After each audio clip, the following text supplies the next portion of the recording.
The holiday season is a time that I'm fortunate enough to look forward to every year. For me, it's the time of Yuletide joy where I put an emphasis on spending time with my family and embracing our holiday traditions. However, I recognize that isn't the case for everybody. For some, it's a somber time of year that they can't wait to finally be over and done with, which can be understandable. Everyone has their reasons for feeling the way they do. However, if you're one of those people who doesn't enjoy the holiday season, I just want to say thanks for putting up with us holiday cheer folk. There are some people out there who, I will admit, can be very insufferable about their love for the holidays and tend to shove their beliefs down the throat of others rather uncomfortably. I promise though, we're not all like that. Some of us just want to have a good time and spread some smiles and respect. On the complete other hand though, there are some folks that just want to spread negativity and hate for others just out of pure spite. Like, for example, that angry green guy who breaks into people's houses to take their holiday decorations. As long as holidays have been celebrated, I'm sure there have always been Scrooges along the way to ruin the holiday joy. It's okay to not like holidays by all means. If you don't want to partake, you should never be forced to, in my opinion. However, that needs to go both ways. If you want to partake, no one should be able to force you not to.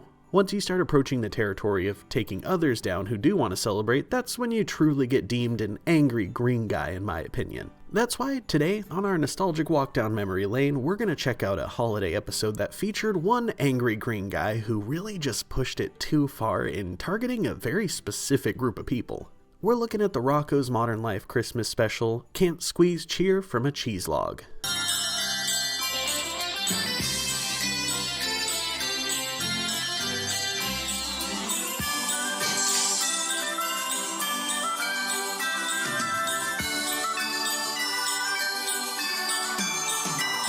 This episode begins at Rocko's house on a rather dark, gloomy, and wet day. We see Rocko and Spunky walk outside, and Rocko places his sled on the ground, wishing that it would snow. Looks like it's trying.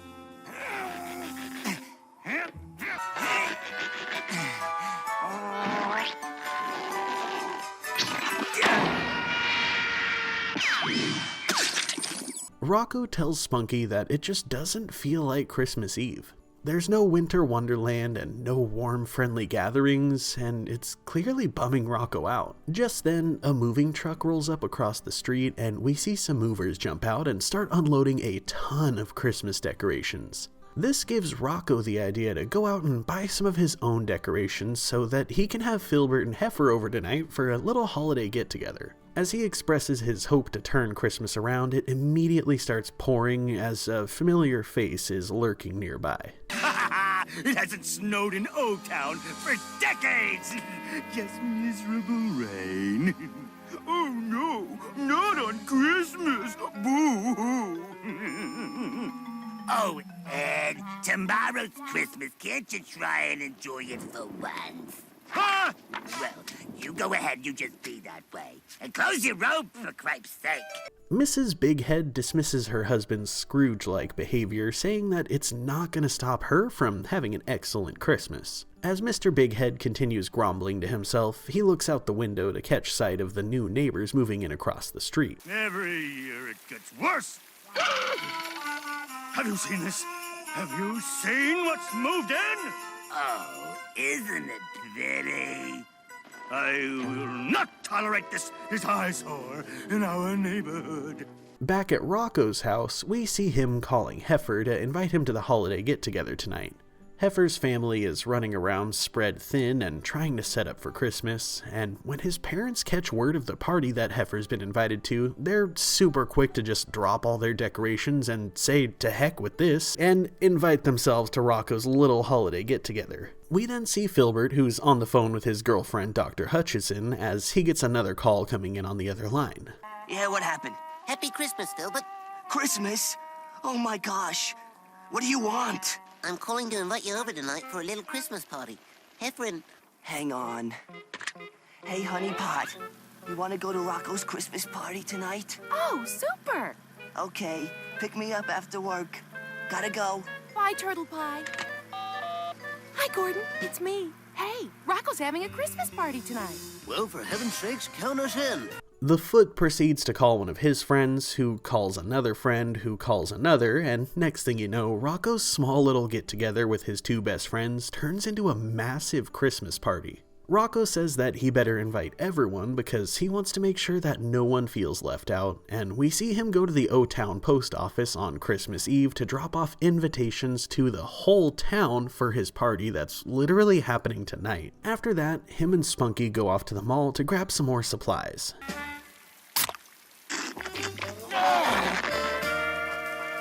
It's gonna snow, Spunky. I can feel it.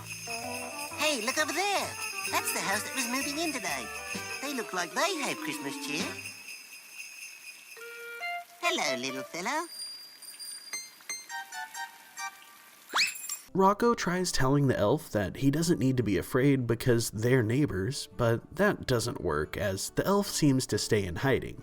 That is, until Rocko and Spunky continue on their way, at which point he jumps out and starts following them secretly. Over at the mall, we see Rocko approaching a small tent that seems to be selling Christmas trees. Inside, he finds none other than Filbert and Heifer, who say that they're cashing in on the holidays thanks to the O-Town Academy of Business Correspondence School. Rocko proceeds to check out their selection of Christmas trees, and he honestly really struggles to pick between the three options that they have. Okay. That one. Excellent choice. Are you a gardener? You should be. Sell! Come right up, Phil. Oh, Christmas tree! Oh, Christmas tree! Heifer tells him that the tree's gonna be delivered to his house later today, and we see Rocko continue on into the mall. He walks through the busy mall, which seems to be bustling with holiday cheer. Bring the children to Fruitcake Man. I love the children. Go on, take a gift. I feel nothing. No.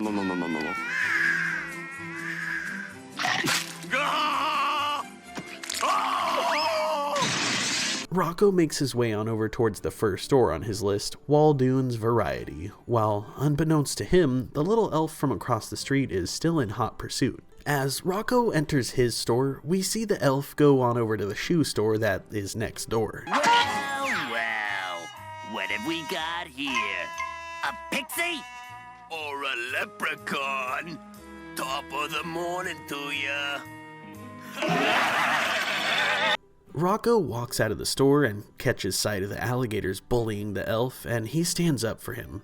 He ends up distracting the shoe salesman with a potential sale as he saves the elf and heads home with him, recognizing him to be his neighbor. Rocko goes right on up to the elf's house and knocks on the door to be greeted by Papa Elf, who very awkwardly invites Rocko inside. As they enter the house, Rocko is floored to see the workshop and learn that his neighbors are actual Christmas elves. After he takes in all the sights, we see Rocko sitting down with Papa Elf and sipping down a mug of cocoa. He talks about how happy he is to have elves in the neighborhood, saying that surely they know the true meaning of Christmas, but Papa Elf just seems kind of confused. You know, Christmas cheer? You mean cookies and presents and decorations? Yes. Maybe you'd like to meet some of the gang. Why, yes, I'd love to. Sound off! Wrench. Screwdriver. Nail gun. Claw hammer. Troll. Crowbar. Jigsaw. Mango. Mango? I was feeling fruity. The elves continue to introduce themselves, all of which oddly have tool names for some reason, like screwdriver, nail gun, crowbar, and jigsaw. But do you recall the most famous elf of all? No, I don't. That'd be Mitch. He had 3 legs. Papa Elf explains that Mitch was the last ever elf who was able to make it snow, but they unfortunately lost him in a blizzard, which is why it hasn't snowed in O-Town in decades. We see Rocko start to make his exit, and as he's leaving, he invites the elves to his Christmas party, and they happily accept the invitation. As Rocko walks back home, Mr. Bighead is peering out of his window with some binoculars. Oh my gosh, it's elves! There's elves living in the neighborhood. I am my suspicions. If there's anything I hate more than Christmas, it's elves! Oh, Ed, what is wrong with elves? Bev says that the elves are probably really nice and that they're likely to meet them at Rocko's party tonight. Mr. Bighead says that they didn't get an invitation to the party and that he never gets invited to Christmas parties ever, but his wife dismisses him, saying that her friend called and invited them and that odds are their invitation probably got lost in the mail anyways. Go ahead. You go to the party with those weirdos and Christmas freaks. Back at Rocko's house, we see him trying to get inside, but as he unlocks the door, he's met by Filbert, who says that he just finished dropping off the Christmas tree. Filbert makes his leave, and as he walks down the street, he's stopped by Mr. Bighead, who's sitting on his porch. He asks Filbert if he's gonna be at the party tonight, then proceeds to warn him that elves are gonna be there. So? Oh, don't be silly, Filbert, my boy. Everybody knows elves carry festering foot fungi. Fungi? I'm nauseous. I will ruin Rocko's party and teach those elves not to move into Ed Bighead's neighborhood. We see Filbert laying on his couch, calling Hutch to tell her that he isn't going to the party because he's sick and that there's going to be elves with foot fungus there. Then, of course, we see Hutch call her foot friend Gordon to warn him about the fungus elves, and as you'd expect, he calls his friend who calls another friend, and so on. Next thing you know, we see Papa Elf getting off of the phone. Thank you for calling. Attention, please, everyone. Word about town is that a tribe of criminal, diseased trolls will be attending tonight's affair. And I think we all agree that we don't want to get mixed up in any of that. No, son, I'm sorry, we just can't risk it. Over at the Bighead household, we see Ed acting rather out of character as he spoils his wife with a nice bubble bath, some bonbons, and other things to help her relax. Mrs. Bighead tells her husband to come get her in 15 minutes so that she can get ready for Rocko's party, and he sweetly agrees before walking out with an evil laugh. As soon as he shuts the door, she starts sawing logs and falls asleep in the tub. All the meanwhile, Rocko has just been investing so much love and energy into getting his house ready for the Christmas party in hopes that if he's lucky, he'll find some Christmas cheer.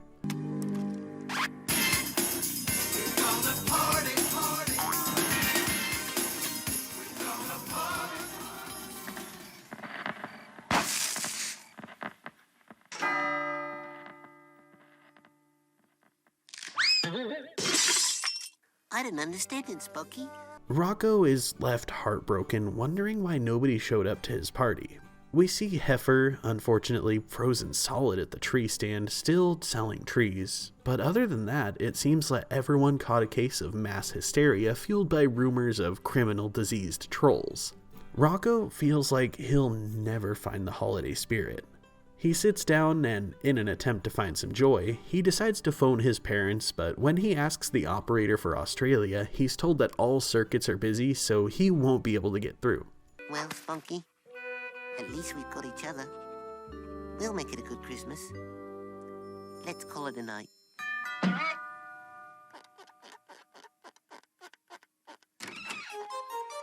Oh, hello there. I'm afraid I'm not in much of a party mood anymore.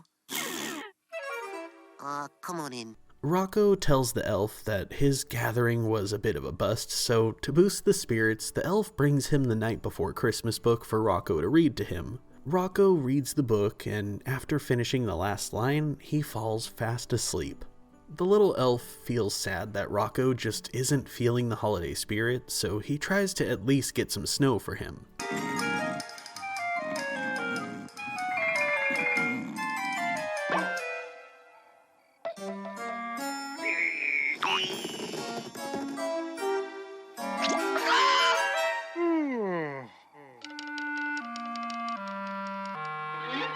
The little elf remembers Rocko sticking up for him, and he wishes his hardest that he could help make Rocko's Christmas better. Just then, almost like a Christmas miracle, a big heart comes out of the elf's hat and floats up into the cloud above, causing it to rain snow all over Rocko's house, and only Rocko's house. The next day, we see the entire neighborhood and the media outside of Rocko's house just enamored with what seems to be a Christmas miracle. Hey, look, everybody, it's Mitch. Mitch, good to see you, my boy. We thought we'd lost you in that blizzard. Did you do this? No, Daddy. And I wasn't lost. I went into seclusion. Seclusion? But why? Because Christmas cheer had all but disappeared. Our little brother here proved he has a true Christmas cheer, as did only one other. Rocko. Rocko opens up his front door, surprised to see everyone outside of his house. Hef walks up and apologizes for missing the party because he was so wrapped up in working the tree stand. Filbert apologizes on behalf of him and Hutch for spreading awful rumors about the elves and for ruining Rocko's party. Rocko accepts the apologies all around, and he invites everyone inside to enjoy Christmas with him. Well, Mitch, everybody's frocking it with the Yuletide beat. No, Daddy. Not everyone. As Mr. Bighead stands there fuming with his eyes burning, we hear his doorbell ring. He opens it up and we see the little elf standing there with a letter for him that seems to have been forwarded all across the globe. He opens it up to find an invitation to the party going on next door. Then I was invited.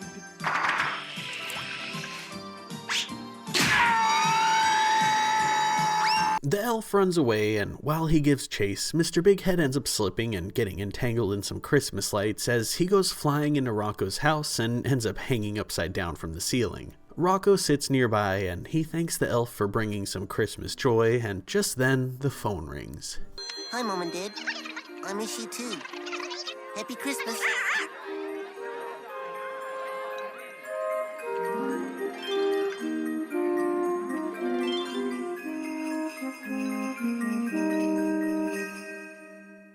Alright, so this episode is one that I'm so happy to get to cover. It's an episode that comes with an overall positive message once you get past the obvious undertones of Mr. Bighead being a bigoted jerk. He's an interesting character to dissect, I'll say that much. Clearly, when he says things like how he wants to teach the weirdo Christmas freaks a lesson for moving into his neighborhood, they're alluding to him being racist, which is honestly not surprising. Mr. Bighead is just a massive jerk. He's the poster child for privilege and feeling like the world owes him everything just for simply existing. He says that he never gets invited to parties, and it's like, geez, I wonder why nobody wants the disrespectful, bigoted jerk at their party. Maybe if you'd be more tolerant of others and maybe have some kindness, then people would want you around more, man.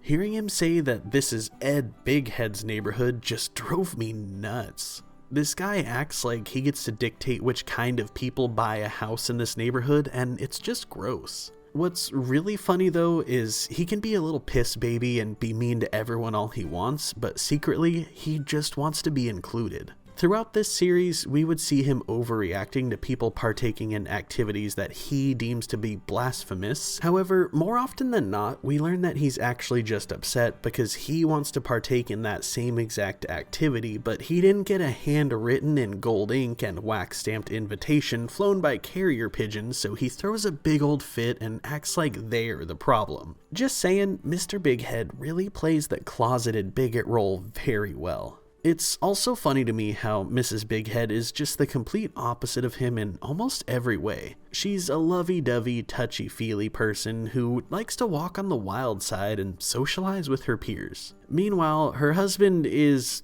Ed Bighead. I don't know, more than anything, this episode is a great reminder to have some respect for your neighbors. Those elves moved into the neighborhood and just kinda kept to themselves for the most part. They certainly didn't do anything to Ed, however, he just has to take it upon himself to start rumors about them. It was just kind of a gross thing to do, and it's all because he's just intolerant of people who are different from him and doesn't like the fact that they live in what he calls his neighborhood. The rumor that he started was just ridiculous. Normally you wouldn't care that someone has foot fungus unless you share shoes or a shower with them really, but the way that he started the rumor felt very strategic if you ask me. We all know that Filbert is a hypochondriac and has a tendency to blow things out of proportion. At just the mention of someone having fungus, he's covered in welts and nauseous. It felt kind of like Mr. Bighead knew that he would have this sort of reaction, and that's why he told him of all people. He knew that Filbert would just completely overreact, and as a result, he would stress it to Hutch in a very serious manner. In turn, Hutch would share with someone else, and the rumor mill would churn like no tomorrow. Next thing you know, the rumors spread like a wildfire, and what started as elves with foot fungus turned into criminal, diseased trolls. This is a prime example of how quickly rumors can spread, and a game of telephone can just fuel the fire and turn it into something completely different than what it really is. The troll part I can understand. Elves and trolls are completely different, but if you aren't well versed in your mythical creatures, then you might easily get them mixed up. The diseased part, I'm kind of iffy on. It's fungus, not a disease, but okay, fine. It got misconstrued into a disease with how Filbert stressed it, so it is what it is, I guess. The criminal part, on the other hand, I have no idea where the hell that came from. Someone just pulled that completely out of nowhere, somewhere along the grapevine. All in all, it can be gathered that a lot of this was caused by Hutch spreading drama. She was the one who made the decision to invite the whole world to this party and spread the word to everyone about the elves. But under her was Filbert, who was at fault for overreacting to what he was told. He blew it completely out of proportion due to him being a hypochondriac. But ultimately, it would be Mr. Bighead who would end up being the real villain in all of this. He was essentially being the angry green guy of this story. The ending had me a little mixed on Mr. Bighead, however, because we would see him realize that he was invited, which made him feel better and kind of had a change of heart. Then, of course, the elf hits him in the shin with a hammer, which leads to him getting his comeuppance for being a jerk. There's never really a point where he, apologizes to anybody, but he does get what's coming to him, so I guess it'll do. I do want to point out a few other things as well, though. I felt so bad for Rocko in this episode because he was just trying to host a nice quiet little get-together with two of his friends so that he could find a bit of holiday joy. However, it got turned into this big whole thing. He didn't seem to mind that it got turned into a big thing, however. He even went as far as buying extra food and decorations for the party. For him, it didn't matter that it got turned into something he wasn't expecting. What it was really about for Rocko was finding that Christmas spirit, and that just says a lot about him as a character. He's a good person, and I really appreciate him for that. It sucked seeing his party get turned upside down by Mr. Bighead's rumor, but in the end, everything worked out okay, and that put a smile on my face. Another big thing worth mentioning is the fact that Heifer would have been at that party if he could have. Unfortunately, he was stuck at the tree stand and frozen solid, but you know for sure that if he wasn't, he definitely would have shown up regardless of any rumors that were heard. Heifer is a true friend, and he's shown time and time again that he would stick by Rocko's side no matter what. The last thing that I want to point out is my favorite character in this episode, none other than Mitch. He's just so awesome. The fact that all the other elves have tool names, and then of course we have Mango, and last but not least we have Mitch, who's the most famous elf of all due to his third leg and his ability to make it snow. The way that Mitch talked was just way too funny too. As a character, he is just straight hilarious. Hearing him say, "No, Daddy," literally just killed me and buried me in a shallow grave. It was just so random, and honestly, I love this episode so much for that exact reason. But what do you guys think? Do you enjoy this episode? Let me know in the comments down below. I always love reading your guys' feedback. Massive shout out with holiday cheer and extra love to my patrons, especially those in the true 90s kids tier. You guys rock, and I appreciate you so much. If you enjoyed this video, then be sure to drop a like and give some praise to the YouTube algorithm in hopes that it pushes this video to everybody else. And as always, thank you so very much for watching, and I'll see you guys in the next one. Peace.